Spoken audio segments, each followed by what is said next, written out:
State says they're still working on a plan to bring some remote state employees back to in-person work. Details on this are still pretty limited. This plan was very recently announced.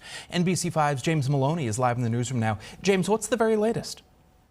Well, Jack and Lauren, so far we don't know when this group of state employees will return to in-person work or where their workspaces will be located. But state leadership says it will become the standard expectation across the board.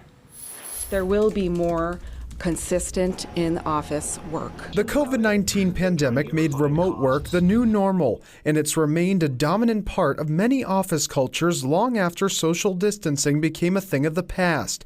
In the Vermont state capital, that's going to change. Our focus will be on setting a consistent standard for in-person work across state government.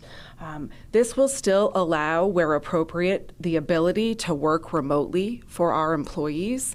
About a week after notifying their employees about the change, state officials say they're still working on plans to get people back in the office. It's unclear when, but the news is sparking concerns from employees who will have to adapt yet again. People really should be focused on the results and the work that gets done. The Vermont Association of State Employees President Steve Howard says he does not understand why the state is making this move. And with more employees having to come back in person, he says more security measures are a must. I have to say that the administration, this administration, previous administrations, have not taken the safety and security of those state office buildings very seriously at all.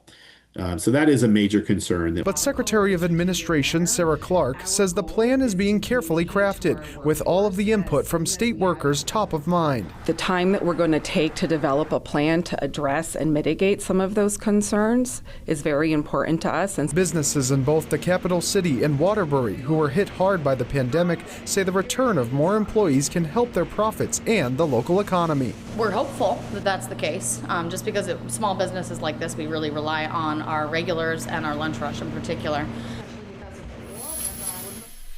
And when a plan is finalized, state employees will be notified first before the news is made public. Live in the newsroom, James Maloney, NBC5 News.